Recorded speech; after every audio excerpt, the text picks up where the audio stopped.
Ya, salam sobat kasih, selamat berjumpa kembali para sahabat layar renungan. Kembali setelah Muhammad Fadil, kita akan mendengarkan kesaksian dari pemuda yang namanya saat ini dikenal sebagai nama Pastor Yosef, yang telah percaya kepada Tuhan Yesus, berpindah agama dari agama Muslim masuk menjadi pengikut Kristus, menjadi seorang Kristen dan sah telah dibaptis. Yang mana kesaksian dari uh, pemuda ini berawal dari seringkali mengikuti ceramah atau debat dari Ustadz Zakir Naik. Tetapi lama kelamaan pemuda ini mengalami kasih Tuhan dengan luar biasa, dengan rasa penasarannya sehingga dia menemukan kebenaran di dalam pribadi Tuhan Yesus yang seringkali didebatkan oleh Zakir Naik, bahwa Yesus adalah bukan Tuhan, yang faktanya digali dan didapatkan oleh pemuda ini benar bahwa Yesus adalah Tuhan. Dan seperti apa kisah kesaksian ini yang tentunya sangat memberkati, langsung saja saya ajak kita semua untuk menyimak real video kesaksiannya berikut ini. Shalom, selamat malam Bapak Ibu semuanya. Luar Shalom, biasa. shalom. Terima kasih atas undangannya dan kesempatan yang diberikan, terutama kepada Pastor Fadil dan juga teman-teman yang ada di sini semua. Suatu kehormatan bagi saya untuk bisa bersaksi dan juga sharing di tengah-tengah teman-teman komunitas yang telah diselamatkan. Amin. Amin ya.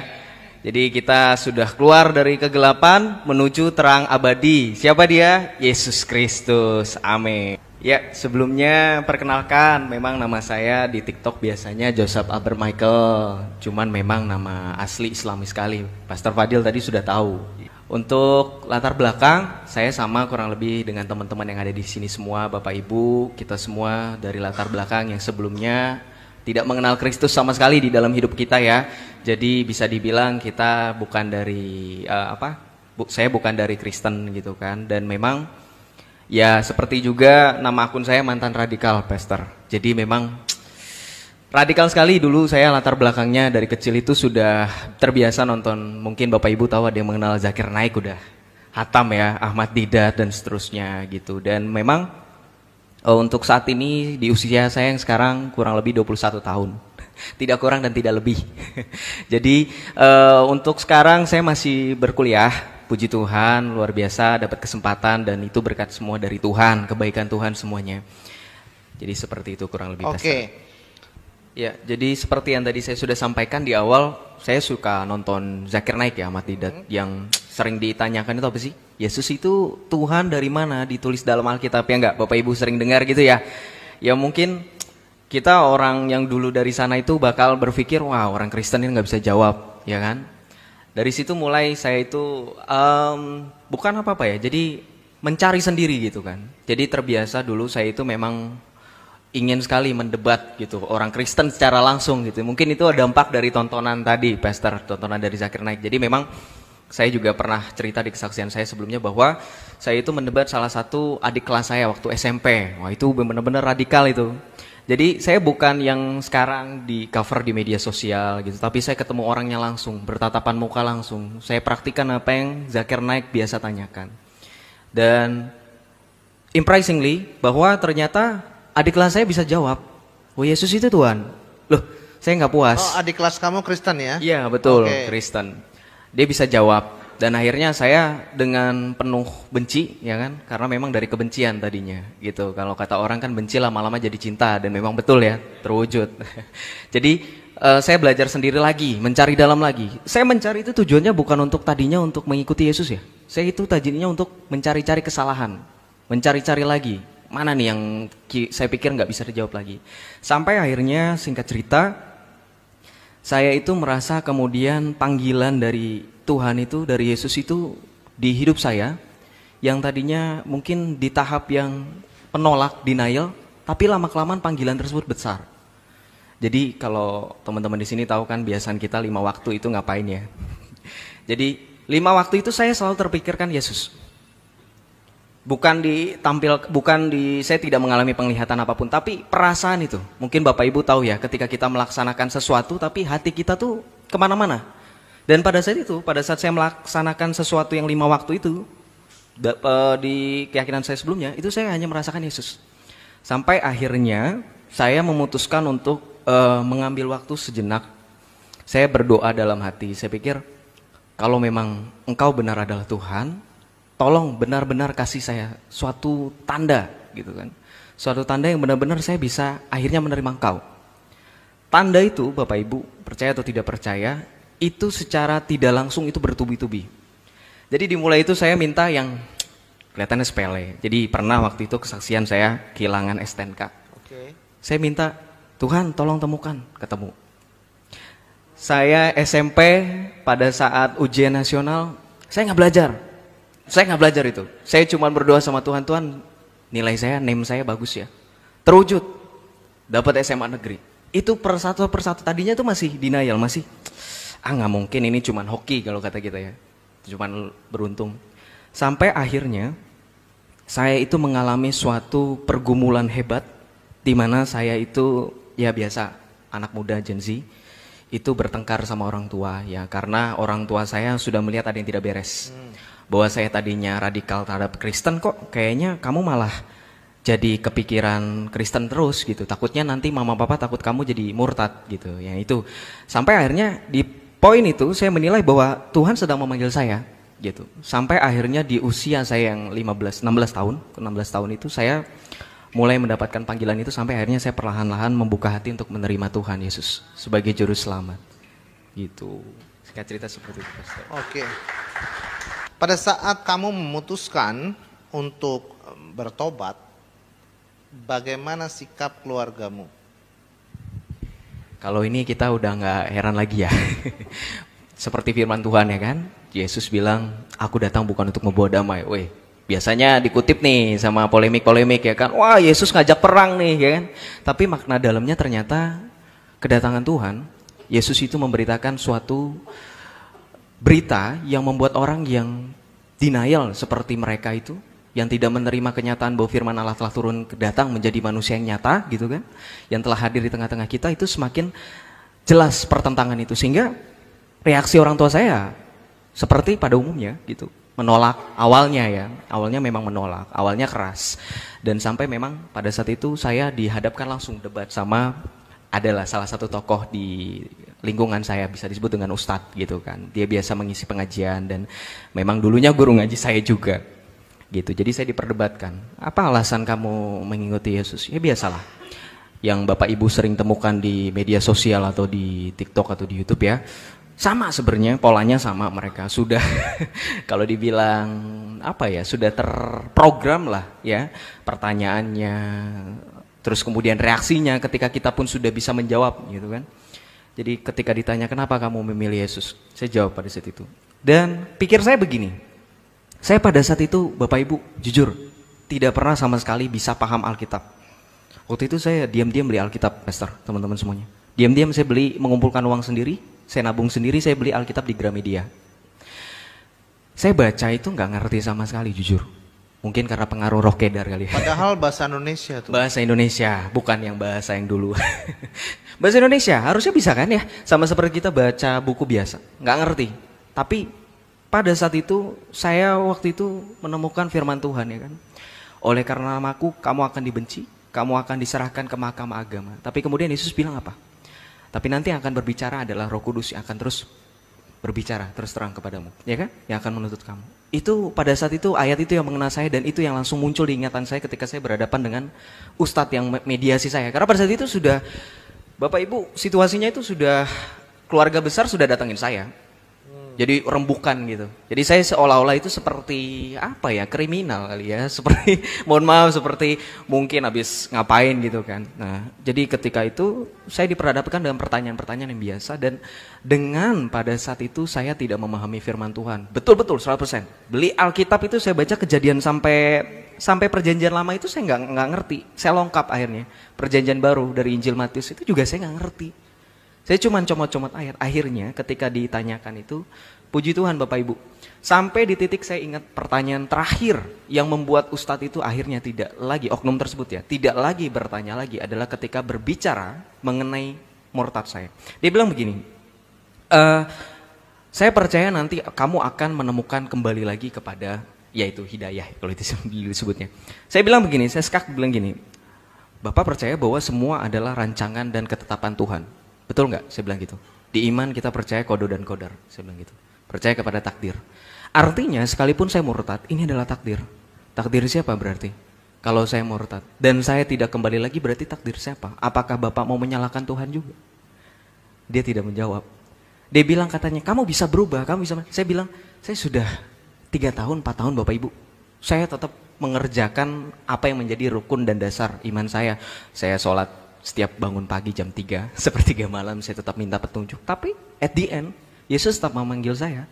Karena memang tadi saya bilang, panggilan Tuhan itu semakin besar saya tolak, semakin besar itu merengkuh saya.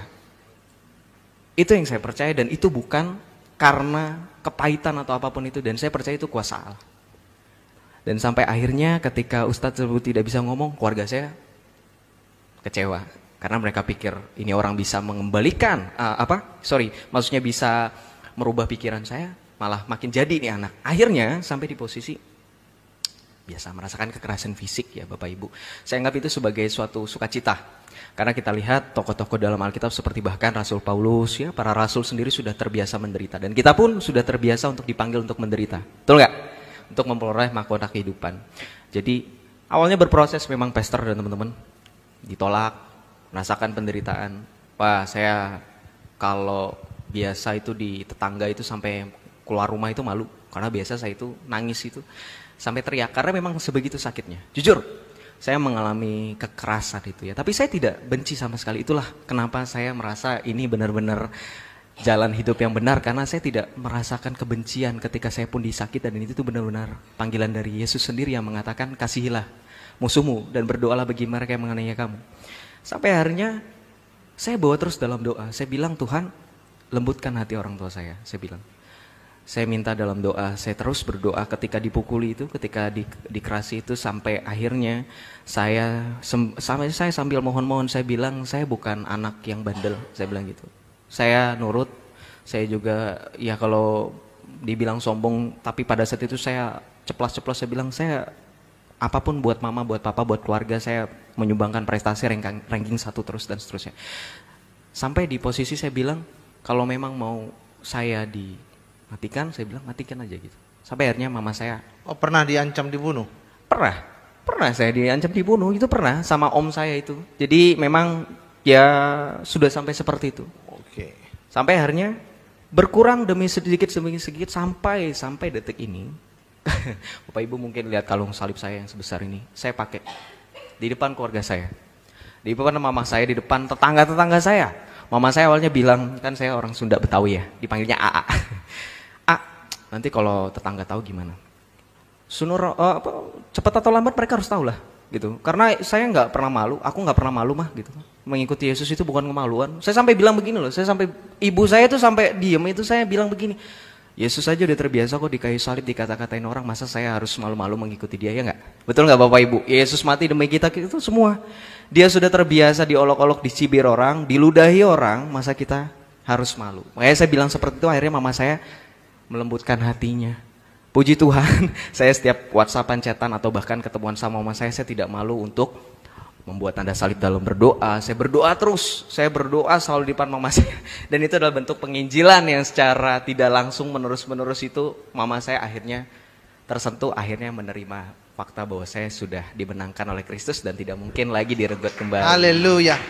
Berarti sekarang keluarga sudah menerima ya? Sudah menerima, sudah tahu semuanya.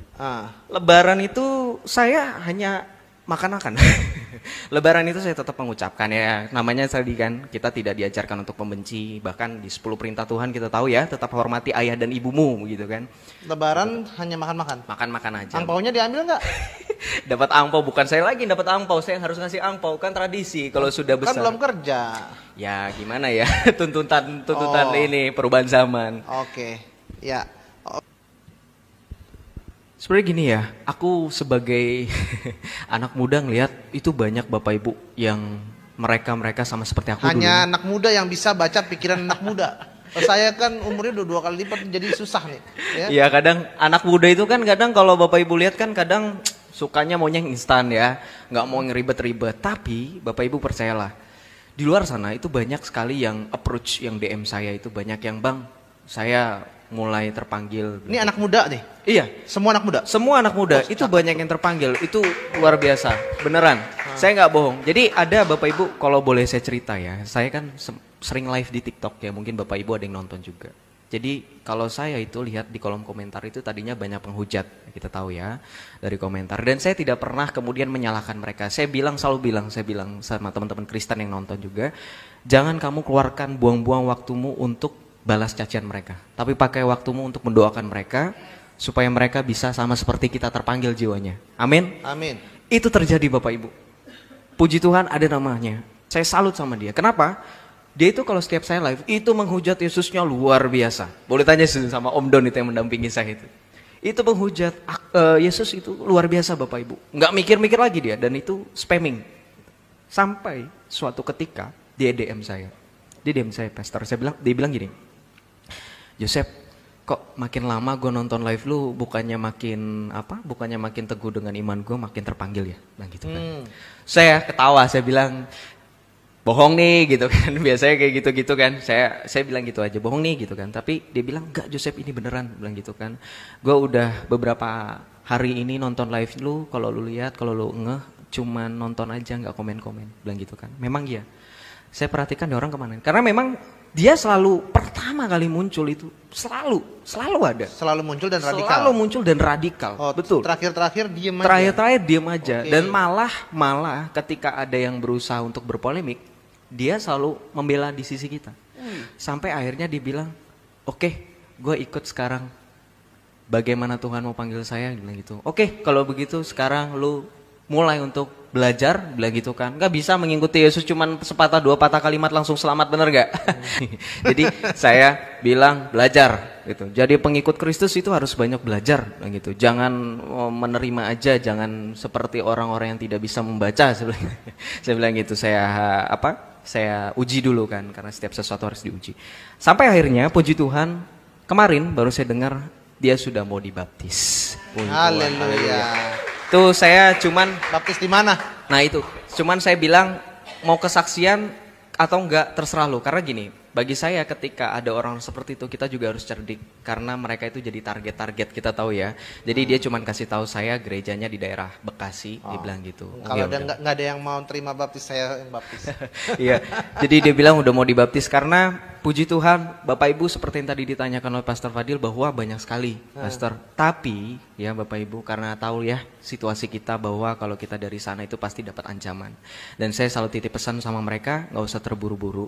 Kalaupun kamu mau jadi martir itu harus yang bisa berbuat sesuatu kepada iman. Jangan konyol, mati konyol, ngerti ya Bapak Ibu ya? Harus tetap seperti firman Tuhan. Lihat, aku telah mengutus kamu seperti domba ke tengah-tengah serigala. Jadilah cerdik seperti ular dan tulus seperti merpati. Haleluya. Jadi gini Bapak Ibu, kadang itu kalau kita lihat zaman sekarang, orang-orang itu kalau mau memberitakan firman Tuhan itu lihat-lihat dulu situasi sekitar, ya nggak? Betul nggak?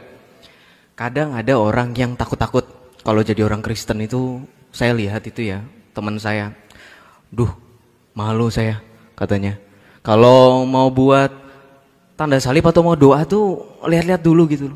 Kalau mau bergaul itu dia harus namanya itu menyesuaikan diri. Jadi jatuhnya itu namanya relatif. Bukan bangga akan Kristus. Beriman dari Kristus itu kalau Bapak Ibu melihat firman Tuhan, tahu apa? Jika ya katakan ya, jika tidak katakan tidak. Apa yang lebih daripada itu berasal dari si jahat, dari iblis, ya enggak? Beriman Kristus itu nggak boleh som-som kuku juga loh, ya enggak? Beriman sama Kristus itu kalau som-som kuku dilepeh, ya kan? Kalau kita baca Alkitab, kita lihat kesaksian para rasul, kita lihat kesaksian dari para murid-murid Tuhan Yesus, itu semuanya berkobar. Kalau kata bahasa anak muda itu menyala, ya, menyala, gitu. Gimana zaman sekarang? Perlu nggak kita pakai cara yang sama? Tadi kalau kata Pastor Fadil ya, Lambang Roh Kudus itu ada 2. Api dan burung merpati. Dua-duanya bisa nggak kira-kira Bapak Ibu? Dua-duanya bisa nggak dipakai? Bisa, kata siapa nggak bisa? 1 Petrus 3 ayat 15. Tetapi kuduskanlah Kristus di hatimu sebagai Tuhan dan siap sedialah memberikan pertanggungjawaban kepada setiap orang yang meminta pertanggungjawaban dengan rendah hati dan dengan lemah lembut. Bisa nggak kita memberitakan Injil dengan courage, dengan keberanian, dengan api yang membakar, tapi tetap dengan lemah lembut dan dengan hormat? Maksudnya lemah lembut itu apa sih? Kira-kira menyamanya nggak kira-kira? Lemah lembutnya menyamanya nggak? Oh, kalau saya berhadapan dengan orang-orang yang apa? Dengan orang-orang yang dari iman sebelah itu kadang, oh Yesus itu kan nabi, bukan Tuhan. Oke, tapi kita karena ngelihat, ya udah iya, apa katamu aja. Boleh nggak kira-kira seperti itu? Nggak boleh, jangan. Kenapa? Kenapa nggak boleh? Kenapa kira-kira nggak boleh? Apakah demi toleransi? Toleransi itu apa sih kira-kira? Banyak orang yang salah paham dengan toleransi. Ketika berbicara toleransi, artinya kamu ngomong apa saya iyain, gitu. Kayak gitu, toleransi enggak. Toleransi itu adalah saya tetap saya, kamu tetap kamu. Saya melihat Kristus sebagai Tuhan. Kamu terima itu atau enggak, urusanmu. Betul enggak? Apa kata Tuhan ketika orang menolak Kristus? Apa kata Tuhan? Dalam Injil Yesus berkata, jika engkau percaya, jika engkau dibaptis dan percaya, engkau selamat.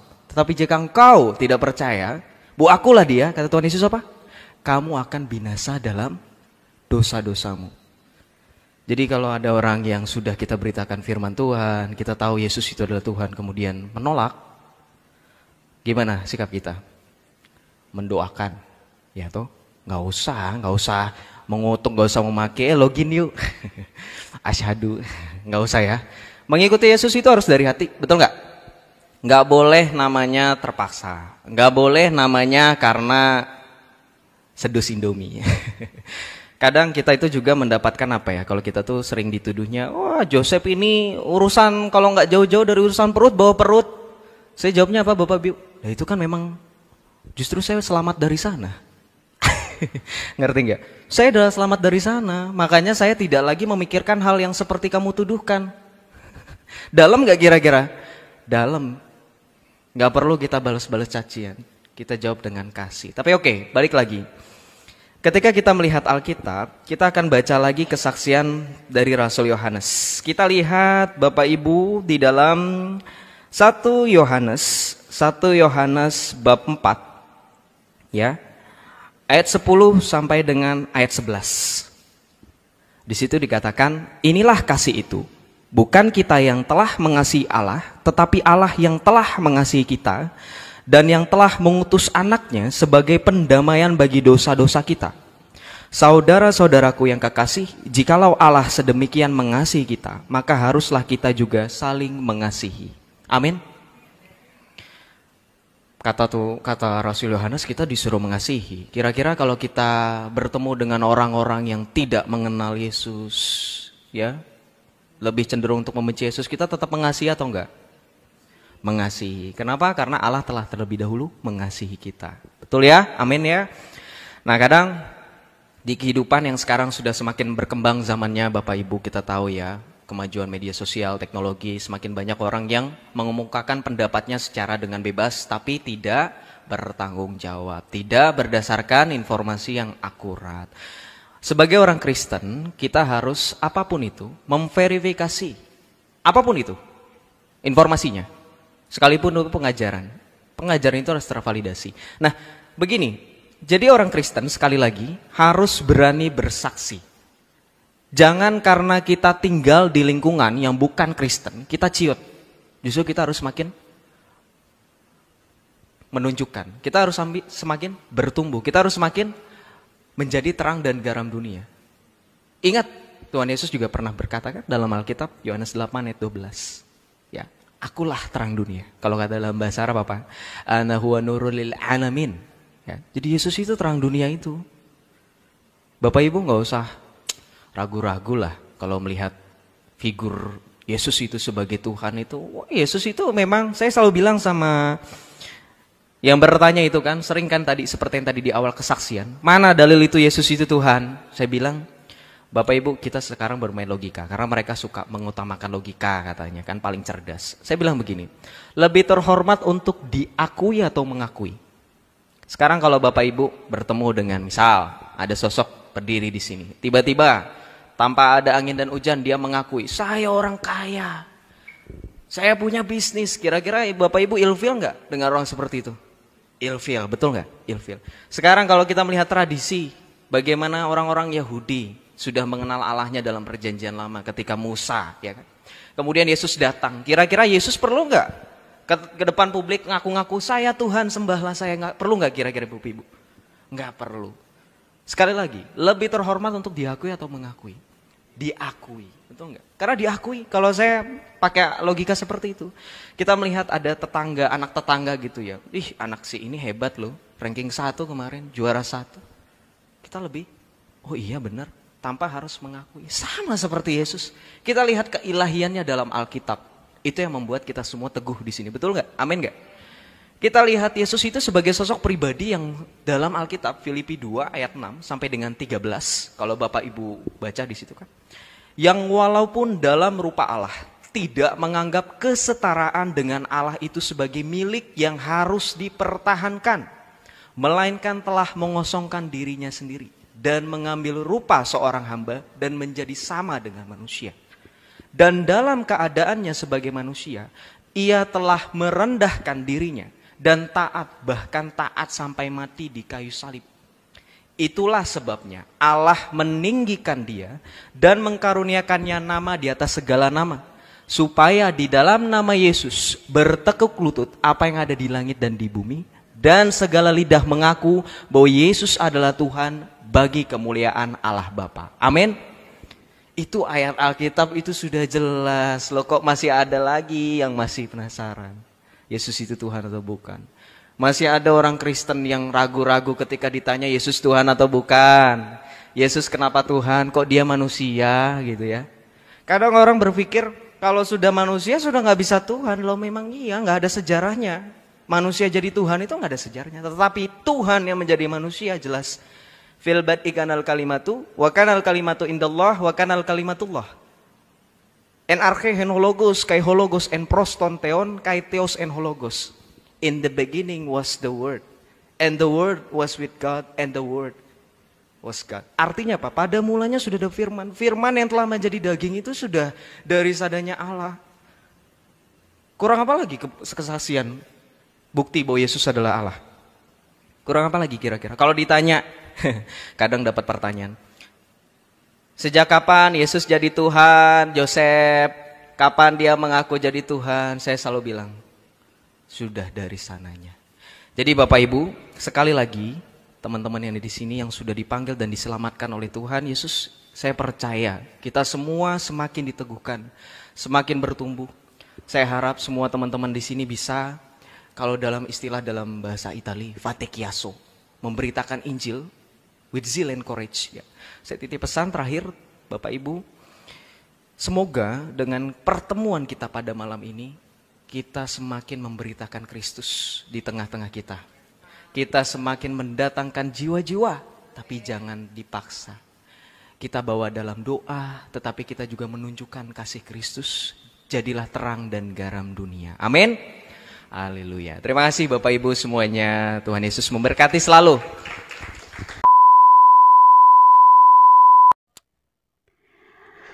Bapak Ibu dan saudara terkasih yang dalam Tuhan Yesus, seperti yang telah kita saksikan bersama-sama, luar biasa sekali.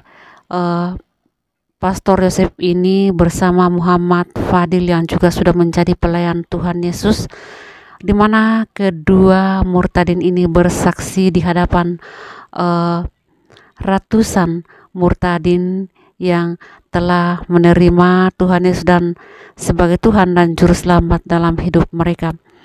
Memang dari setiap perdebatan Bapak Zakir Naik, satu hal yang selalu dipertanyakan, bahwa tidak ada di dalam Alkitab Kristen yang menyatakan diri bahwa Yesus adalah Tuhan. Itu adalah pertanyaan satu-satunya yang dari ujung ke ujung dipertanyakan oleh Ustadz Zakir Naik, dan itu juga didalami oleh pemuda di dalam kesaksian video ini.